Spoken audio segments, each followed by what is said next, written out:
The sun had just dipped below the line of pine trees when she got home. Her feet ached from standing all day, her back stiff from helping an elderly man out of bed into his wheelchair, then back again. She'd worked 2 shifts, first at the clinic, then at Mrs. Langley's place on the edge of town. And now all she wanted was a hot shower, a bowl of beans, and maybe 10 quiet minutes before her son got home from his friend's house. But something was wrong. Even before she reached the porch, she saw it, a white envelope taped to the front door. Not the usual electric bill or a flyer from the church. This one looked official. Thick paper, a county seal in the corner, and her name typed in bold letters. Her stomach dropped. She didn't run, but her steps quickened, her worn sneakers kicking up little clouds of red dust from the driveway. She tore it open right there, leaning against the peeling blue paint of the doorframe. The words blurred at first. Notice of impending foreclosure, unpaid property taxes, 72-hour vacate order. She read it 3 times, each time slower, each time feeling the ground tilt slightly beneath her. It couldn't be right. She paid her taxes every year, always on time.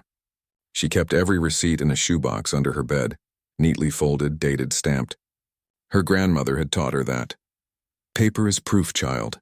Never throw it away. She fumbled for her phone. The battery blinked red, 3%. She dialed the county tax office anyway, heart hammering in her chest. It rang and rang, then clicked to voicemail. Office hours are Monday through Friday, 8 a.m. to 5 p.m. She checked the time. 6:47 p.m. Too late. Always too late for people like her. She stood there for a long while, the paper trembling in her hand. The air was warm but carried that damp hush that comes just after sunset in late summer. Crickets started up in the tall grass. Somewhere down the road a dog barked. Her house, small, white with a sagging porch and flower boxes full of marigolds, looked exactly as it always had. Safe, familiar, hers. But the paper said otherwise. She couldn't go inside. Not yet. What if someone came? What if this was a mistake and they realized it and sent someone to fix it tonight? She couldn't risk missing them. So she kicked off her sneakers. Her feet were swollen anyway, and sat on the top step, bare soles pressing into the cool wood. She tucked the notice into her apron pocket and wrapped her arms around her knees. Night fell slowly, like a blanket being pulled over the world. Fireflies blinked in the yard. The scent of honeysuckle drifted from the fence line. She thought about her son, how he'd been so proud when he planted those marigolds with her last spring. They're like little sons, he'd said. She thought about her grandmother, who'd bought this land with money saved from picking cotton and cleaning houses. This roof, she used to say, has never let rain fall on a stranger's head. Now someone wanted to take it. She didn't cry. Not yet. There wasn't time. Her mind raced through options. Who could she call? The pastor? The neighbor with the truck? But it was already dark and most folks were eating dinner or getting kids ready for bed. She didn't want to be a burden. She'd always prided herself on handling things on her own. Still, she waited. An hour passed. Then 2. The moon rose, fat and yellow, casting long shadows across the yard. Her legs grew stiff, her feet cold against the wood. She pulled her thin cardigan tighter. Every time a car passed on the distant road, her head snapped up, eyes straining in the dark. But none turned onto her lane. None slowed. She thought about going inside to charge her phone, to look up the number again, to check her receipts. But what if, the moment she stepped away, someone showed up? A county worker, a lawyer, even a kind stranger with answers? She couldn't risk it. So she stayed, barefoot, awake, watching the road. Around midnight, old Mrs. Jenkins from across the way shuffled out onto her own porch with a flashlight. She must have seen the light from Elena's phone earlier. "You all right over there?" she called, voice raspy but kind. Elena forced a smile. "Just waiting on something, Ms. Jenkins. Ain't no mail comes this late, honey." "I know. It's not mail." Mrs. Jenkins didn't ask more. She just nodded slowly, then went back inside. 10 minutes later, she reappeared, walking carefully down her steps in slippers, carrying a thermos and a folded quilt. She crossed the road without a word and handed them over. "Sweet tea," she said, "and don't you argue. You look like you've been wrestling ghosts." Elena's throat tightened. "Thank you." Mrs. Jenkins patted her shoulder. "You ain't alone out here, you hear? This whole road knows who you are." Then she turned and walked back, leaving Elena with warmth in her hands and something softer in her chest. Still, she didn't go inside. The night stretched on. Owls called from the woods.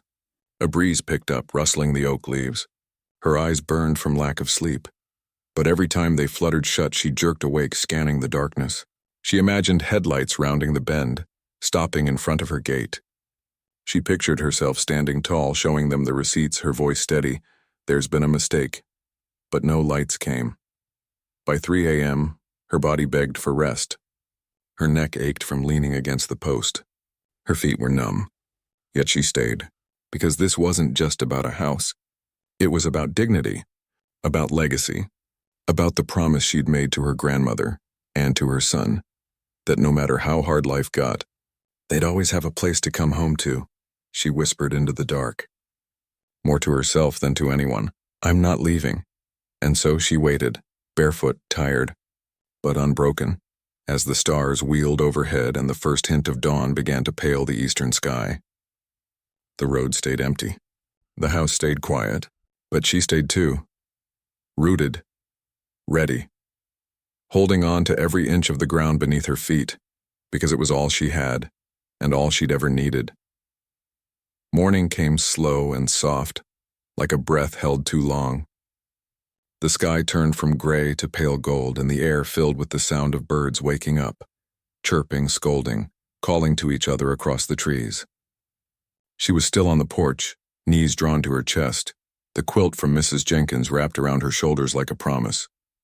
Her feet were stiff, her back sore, but she hadn't moved. Not really. She'd dozed off once or twice, head nodding forward, only to jerk awake at the sound of a distant truck or the rustle of leaves. She didn't feel like a hero. She didn't even feel brave. She just felt tired and stubborn. Because deep down, she knew. If she went inside, even for 5 minutes, it would feel like giving up. And she wasn't ready to do that. Across the road, Mrs. Jenkins opened her front door again, this time in a faded housecoat and slippers. She gave a small wave. The woman didn't say anything, just held up a steaming mug. A silent offer. She nodded back, too hoarse to speak, and watched as the older woman crossed the road again, slower this time, and placed the mug on the step beside her. Coffee, Mrs. Jenkins said. Strong enough to wake the dead, she managed a weak smile. Thank you. You gonna sit out here all day too? I don't know what else to do. Mrs. Jenkins sat down on the bottom step, careful not to strain her knees.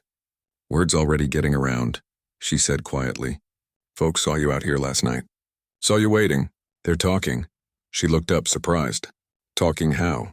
Like folks do when someone's in trouble. Some are mad. Some are scared it could happen to them, but most just want to help. She hadn't thought about that, how her quiet vigil might ripple through the neighborhood. She'd been so focused on the paper in her pocket, on the fear coiled tight in her stomach. She hadn't considered that others might see her struggle and care. Later that morning, a pickup truck rolled down the lane and stopped at the end of her driveway. A man she recognized from the hardware store got out holding a paper bag. He didn't come all the way up, just set the bag on the mailbox post and nodded before driving off.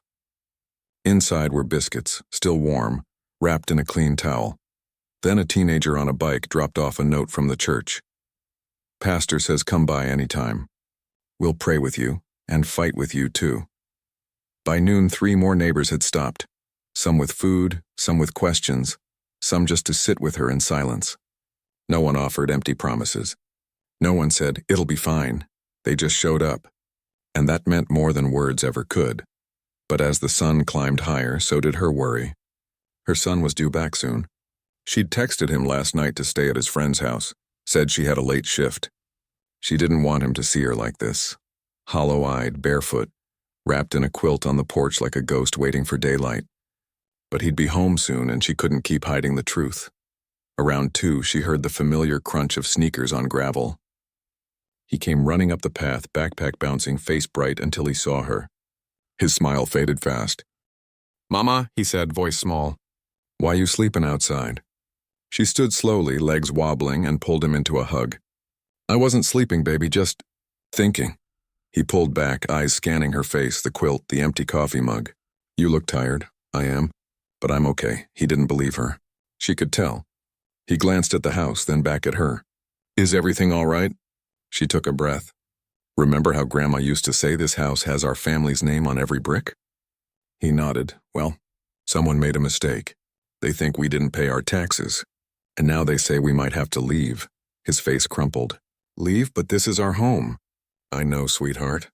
I know. She knelt even though her knees protested and held his shoulders. But I'm not letting that happen. Not without a fight. He wiped his eyes with the back of his hand, quick like he was trying to be brave. Can I help? She kissed his forehead. You already are. Inside the house, things felt different. The walls seemed thinner, the floorboards louder. Every creak sounded like a warning. She made him a peanut butter sandwich and sat with him at the kitchen table, watching him eat. He asked questions. What would happen if they had to go? Where would they stay? Could they take the marigolds? And she answered as best she could, trying to keep her voice steady. After lunch, he went to his room to draw. She pulled the shoebox from under her bed and spread the tax receipts across the floor. Year after year, payment after payment, stamped, dated, signed. She'd never missed one. Not even the year her grandmother passed, when money was so tight she'd lived on beans and cornbread for a month. She'd still scraped together the tax money. Because this house wasn't just wood and nails. It was memory. It was safety. It was the one thing she could give her son that no one could take away. Until now. She took the receipts along with the eviction notice and walked to the mailbox. She didn't have a printer, but she'd borrowed one from the neighbor down the road. She made 3 copies, just in case, and slipped one into an envelope addressed to the county office. She didn't know if it would help, but she had to try. Back on the porch, she sat again, this time with her son beside her. He leaned against her shoulder, quiet, watching the road like she had the night before. Do you think they'll come today? He asked. I don't know, she said honestly. But if they do, we'll be ready. As the afternoon wore on, more people came, not just neighbors now, but folks from the next town over. A woman who'd been cared for during chemo brought a casserole. A retired teacher offered to help write letters. Someone even brought a folding chair and set it beside her, like they were preparing for a long watch. No one said much. They just stayed. And in that quiet gathering, something shifted. It wasn't just her fight anymore. It was theirs too. She looked at her son, then at the faces around her, wrinkled, young, tired, kind, and felt something she hadn't in days. Hope. Not loud or flashy, but steady, like the roots of the old oak in the yard. Deep. Holding on. The sun dipped lower. Shadows stretched long across the yard. She knew the night would come again, and if no one showed up, she'd wait once more, barefoot, weary, but not broken, because this wasn't just about a piece of paper. It was about who she was, who they were. And no mistake, no error, no faceless office could erase that. She squeezed her son's hand. We're staying, she whispered. And for the first time since she'd found that notice on her door, she believed it. Dawn came again, softer this time, like the world was holding its breath. She was still on the porch, but not alone anymore. 2 folding chairs sat beside her now, and a cooler with water bottles and sandwiches someone had dropped off the night before. Her son slept inside, finally worn out from worry and the long day.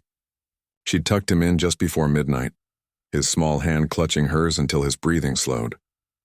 She sipped lukewarm coffee from a thermos and watched the road.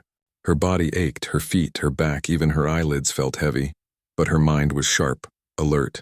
She kept replaying the receipts in her head, the dates, the amounts. She knew she was right. But knowing and proving were 2 different things, especially when you didn't have a lawyer or a fancy office to call your own. Around 8, a car she didn't recognize turned onto the lane. It wasn't a police cruiser or a county truck, just a plain sedan with a dented fender. A young woman stepped out holding a notepad and a camera. She looked nervous, glancing around like she wasn't sure she was welcome. Hi, the woman said, stopping at the edge of the yard. I'm with the local paper. I heard you've been out here since yesterday. She didn't stand up, but she nodded. That's right. Mind if I ask what happened? So she told her about the notice, the missing payment, the shoebox of receipts, the sleepless night. The woman listened without interrupting, scribbling notes, her eyes soft with something that looked like understanding. Not just curiosity. Do you have those receipts with you? The reporter asked gently. She went inside and came back with the box. The woman flipped through them slowly, her brow furrowing. This looks solid. Every year, paid in full. Then why am I being told to leave my home? she asked, her voice cracking just a little. The reporter didn't have an answer. But she took photos of the receipts of the notice of the house with its marigolds and peeling paint. "I'll look into it," she promised. "There might be more to this." Before she left, she asked, "What's your son think about all this?" She looked toward the window where his room was. "He's scared, but he's brave." He asked if he could help. The reporter smiled faintly. That's the kind of story people need to hear. By mid-morning, the porch had become a quiet hub.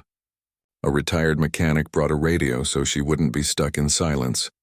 A woman from the food pantry dropped off fruit and juice boxes for the boy. Someone even swept her walkway without being asked. It wasn't charity, it felt more like kinship. Like they were saying, "We see you. We're with you." Then just after lunch, the reporter called. "I found something," she said, voice low but urgent.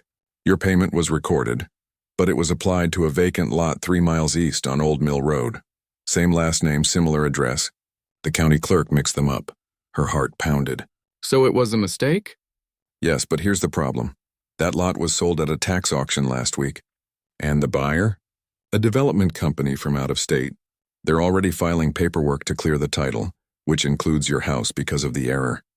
She sat down hard on the step. "They can't do that. This isn't their land. They might not care," the reporter said gently. "These companies buy properties cheap fast. They count on people not fighting back, especially folks who don't have money for lawyers." She hung up, hands shaking. It wasn't just bureaucracy anymore. It was someone with power, money, and no face trying to take what wasn't theirs, all because of a typo, a careless mistake. Her son came outside then, rubbing his eyes. "Mama, you okay?" She forced a smile. "Just tired, baby." He sat beside her, swinging his legs. "Did the nice lady help?" "She's trying." He was quiet for a moment, then said, "What if they come with trucks? Like in the movies?" She looked at him, really looked. His eyes were wide, not with excitement, but fear. And in that moment she made a promise, not just to him, but to herself. "No one's taking us," she said firmly. "Not without a fight. And not while I'm standing right here." He leaned into her side. "I'll stand with you." Later that afternoon, the reporter published a short piece online. "Mother fights to keep home after county error." It included a photo of her on the porch, barefoot, holding the stack of receipts. Within hours, people started sharing it. Comments poured in, some angry, some supportive, some sharing their own stories of near eviction, of being lost in a system that didn't see them as people, just files. A local pastor called. A legal aid group reached out. Even a retired judge offered to look at the paperwork for free. Hope flickered again, but it was fragile. Because she knew how these things went. Paperwork took time. Court dates got delayed. And in the meantime, someone could show up with a sheriff's deputy and a padlock. That evening, as fireflies blinked in the yard, her son asked, "Will we still be here tomorrow?" She didn't lie. "I don't know for sure. But I'm doing everything I can to make sure we are." He thought about that, then said, "Then I'm not going to school tomorrow." "I'm staying with you." She almost said no, but then she remembered how scared he must feel. So she nodded. "Okay, we'll stay together." Night fell again. The neighbors kept watch in shifts now, someone always sitting in a lawn chair at the end of the driveway just in case. She finally went inside to shower, to change her clothes, to eat a real meal. But she left the front door open, a lamp burning on the porch. As she lay in bed that night, listening to her son's steady breathing in the next room, she thought about her grandmother. How she'd worked sunup to sundown, how she'd saved every penny, how she'd said, "Land is the one thing they can't steal from you if you hold on tight." She hadn't stolen anything. She'd paid. She'd waited. She'd stood barefoot in the dirt and refused to disappear. And now, for the first time, it wasn't just her voice being heard. It was theirs. The neighbors, the strangers online, the people who remembered what home really meant. She closed her eyes not to sleep, but to gather strength. Because tomorrow she'd stand again, not just for herself, but for every person who'd ever been told they didn't matter enough to keep what was theirs. And this time she wouldn't be alone. The morning sun rose over the pines, spilling gold across the yard like a blessing. She stepped onto the porch barefoot again, not because she had to, but because it felt right. The earth beneath her soles was familiar, steady. It had held her through the long nights, and now it held something else too. People. They were already there. Not just a few neighbors this time, but a whole gathering. Lawn chairs lined the edge of the driveway. A folding table held coffee, biscuits, and a sign someone had made from cardboard. This home stays. Kids played quietly near the marigolds, their voices soft, as if they understood this wasn't just a backyard, it was a line in the sand. She blinked, stunned.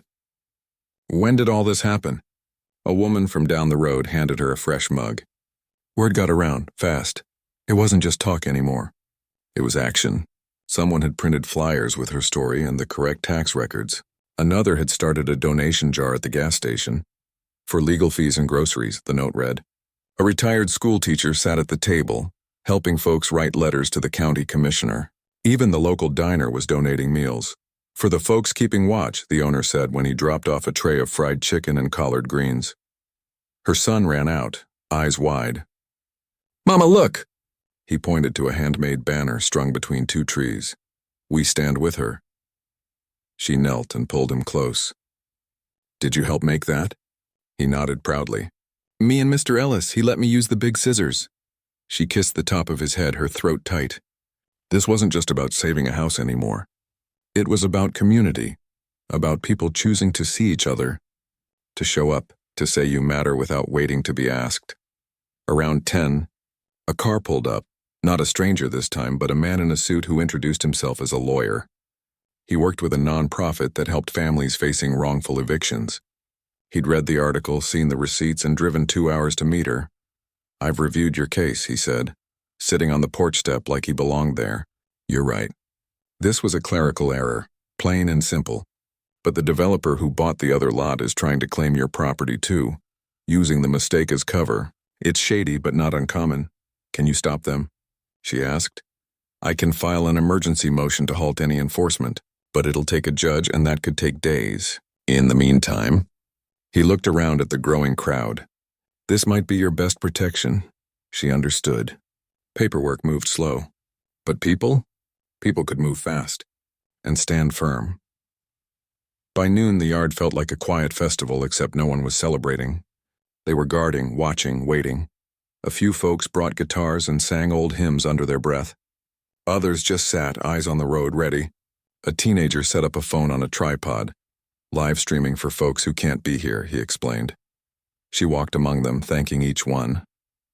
Not with grand words, but with nods, with hand squeezes, with shared silence. No one expected praise. They were here because they knew how easily it could have been them, because they remembered who she was, the woman who stayed late to help an elderly neighbor, who gave rides to the clinic, who always had an extra plate if someone was hungry. In the middle of the afternoon, the reporter came back, this time with a camera crew from a regional news station. They asked questions, filmed the banner, interviewed neighbors. One older man, his hands rough from decades of farm work, looked straight into the lens and said, You don't kick a good woman out of her home over a mistake. That's not justice. That's cruelty. The story spread further. Social media buzzed. Comments poured in from strangers hundreds of miles away. Stay strong. We're praying for you. This is why we need to fix the system. But the real power wasn't online. It was right here, in the circle of people sitting on her land, sharing food, keeping watch. It was in the way her son now walked taller, proud that his mama wasn't backing down. It was in the quiet hum of solidarity that filled the air like summer thunder, distant but building. As evening fell, the lawyer returned with news. The county clerk admitted the error, he said. They're drafting a correction, but the developer's lawyer is pushing back, says they bought in good faith.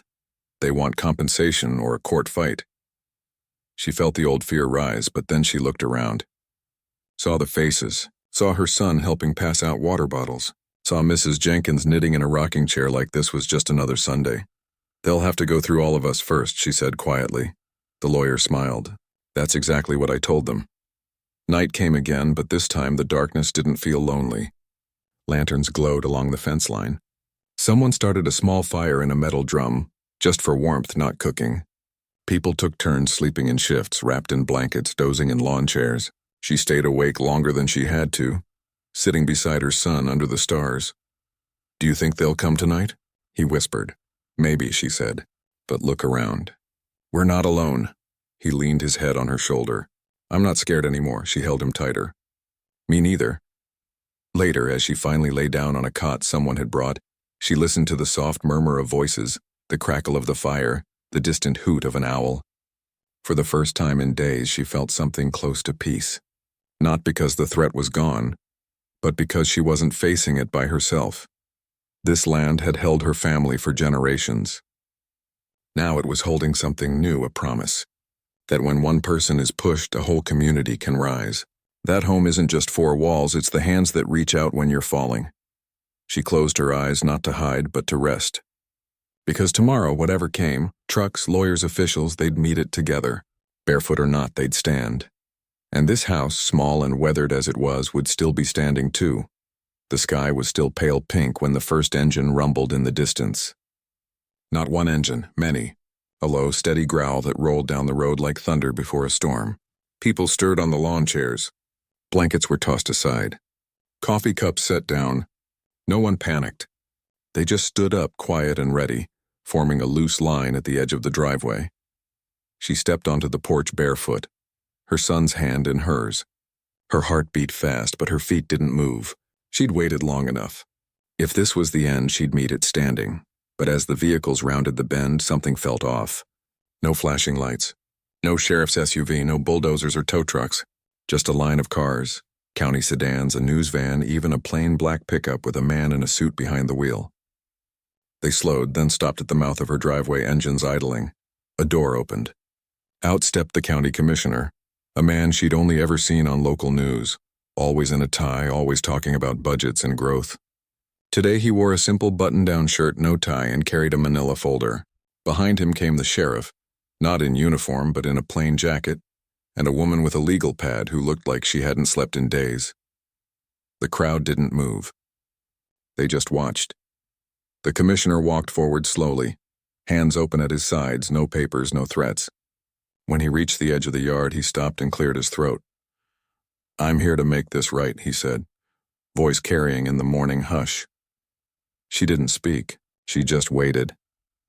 He stepped closer, close enough that she could see the lines of worry around his eyes. "There was a mistake," he said. "A serious one. Your tax payment was misfiled, assigned to the wrong property due to a data entry error. That's on us, not you." He held out the folder. "This is a corrected deed. It confirms full ownership. All back taxes are marked paid. The foreclosure notice is void. Officially canceled." A murmur ran through the crowd. Someone let out a breath they'd been holding for days. "The developer," he continued, "has agreed to withdraw any claim. They saw the public response, the evidence, the truth, and they chose to do the right thing." She took the folder. It felt heavy, not because of the paper, but because of what it meant. Proof, justice, home. The sheriff stepped forward then. "Ma'am," he said gently, "no one's coming to take your house. Not today, not ever if we have anything to say about it." Her eyes filled, but she didn't cry. "Not yet." She turned to her son, who was staring up at her, eyes wide with hope. "You hear that?" she whispered. He nodded, a slow smile breaking through. "We get to stay." Then the news crew rolled in, cameras clicking, microphones extended. But she didn't step forward for interviews. Instead, she turned to the people who'd stood with her, the neighbors, the strangers, the ones who'd brought food, chairs, prayers, and presents. She walked into the yard, bare feet on the cool grass, and hugged Mrs. Jenkins first. Then the retired teacher. Then the teenager who'd live-streamed. One by one, she thanked them, not with grand speeches, but with quiet words, with hands on shoulders, with tears finally spilling over. This wasn't just her victory. It was theirs. The reporter who'd first told her story approached, eyes shining. "Can I get a quote?"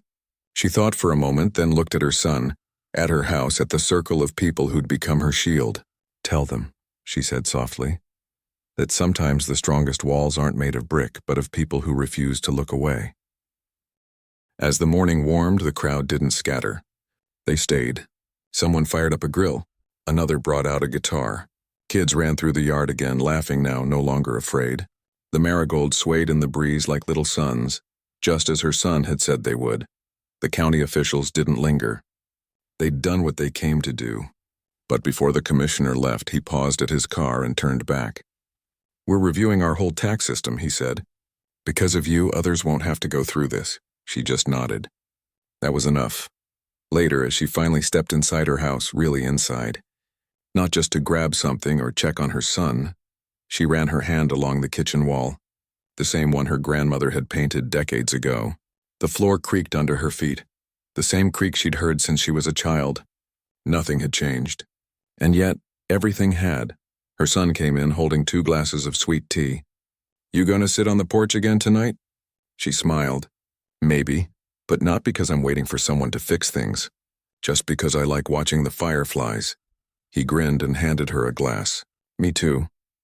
Outside, the yard was alive with voices, laughter, conversation, the strum of a guitar. It wasn't a protest anymore. It was a celebration. Not loud or flashy, but deep and real, like roots growing stronger after a storm. She sat on the steps again, barefoot, tea in hand, her son leaning against her side.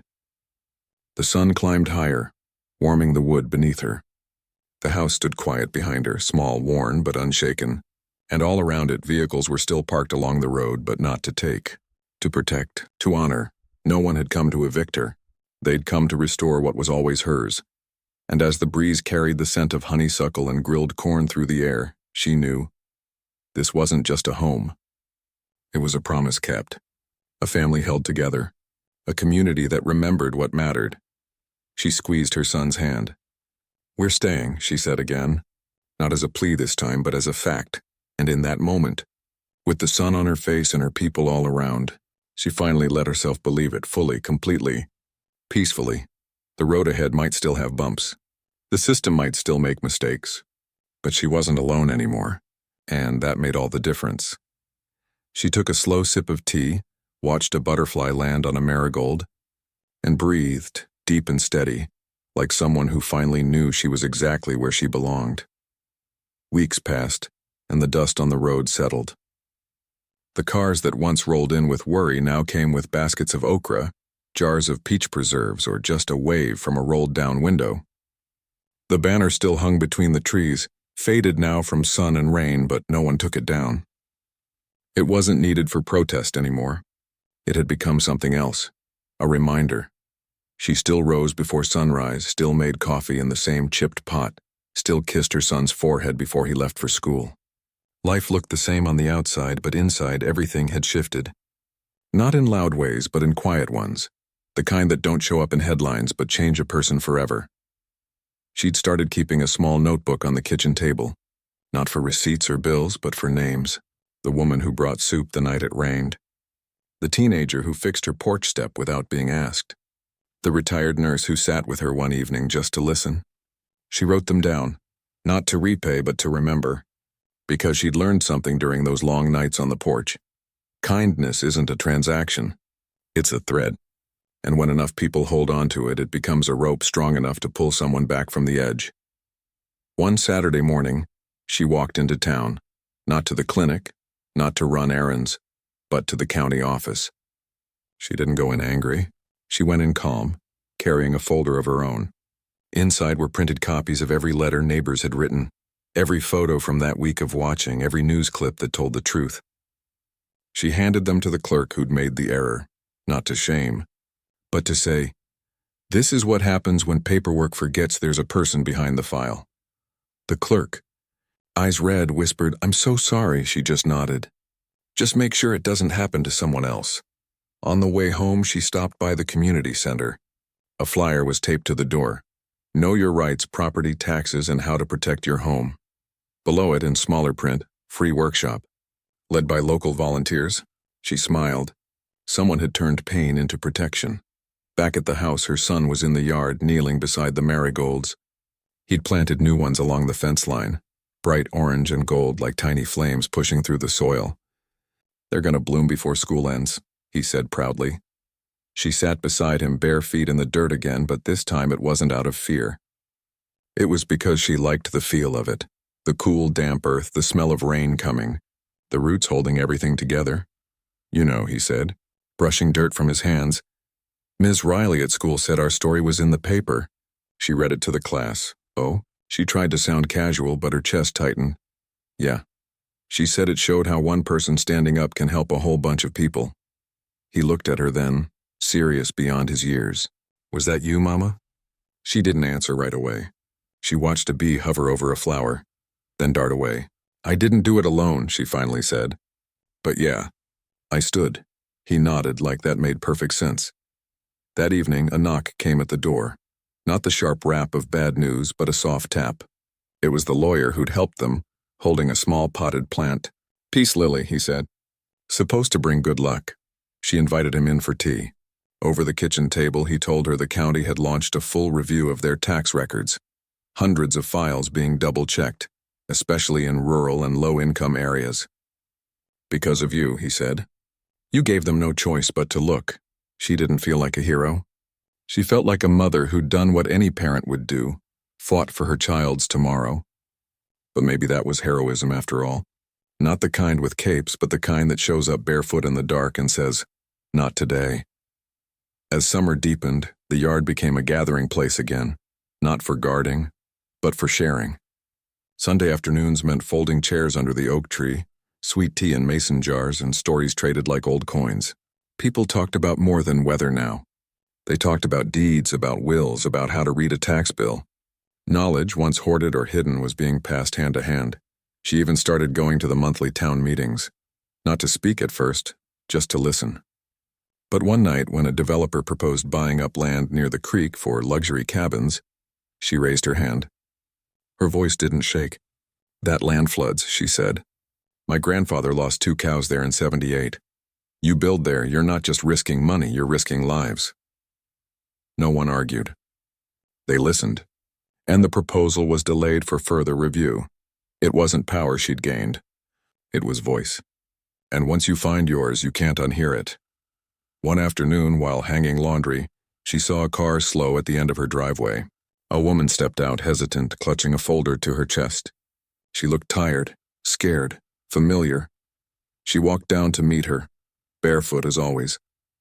I heard you might understand," the woman said, voice trembling. "They sent me a notice. Said I owe back taxes, but I paid. I swear I did."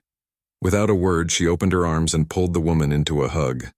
Then she took her hand and led her up to the porch. "Sit," she said. "Let's look at that paper together." Later, over coffee, they spread the documents on the table. She showed her where to find the right office number, how to request a record search, who to call if no one answers. She didn't have all the answers, but she had something better: experience. As the woman left, eyes a little less heavy, she called out, "Come back any time. You're not alone." And she meant it. That night, as fireflies blinked in the warm dark, she sat on the steps with her son. The house behind them hummed with the quiet sounds of home. The fridge clicking on, a floorboard sighing, the soft rustle of sheets on the line. "You think we'll ever have to wait like that again?" he asked. "I hope not," she said. "But if we do, we'll be ready." He leaned his head on her shoulder. "I'm glad we stayed." She wrapped an arm around him, breathing in the scent of grass and childhood. The road stretched out before them, quiet and empty. No sirens, no threats. Just stars overhead and the steady beat of a life rebuilt. Not perfectly, but honestly. She didn't need a victory parade. She didn't need fame. All she needed was this: her feet on the ground, her child beside her, and the quiet certainty that home wasn't just a place you lived. It was a place you protected. Together. And as the night deepened, filled with crickets and distant laughter from a neighbor's porch, she knew this story wasn't over. It was just beginning. For her, for them, for anyone who ever dared to stand barefoot in the dark and say, "This is mine."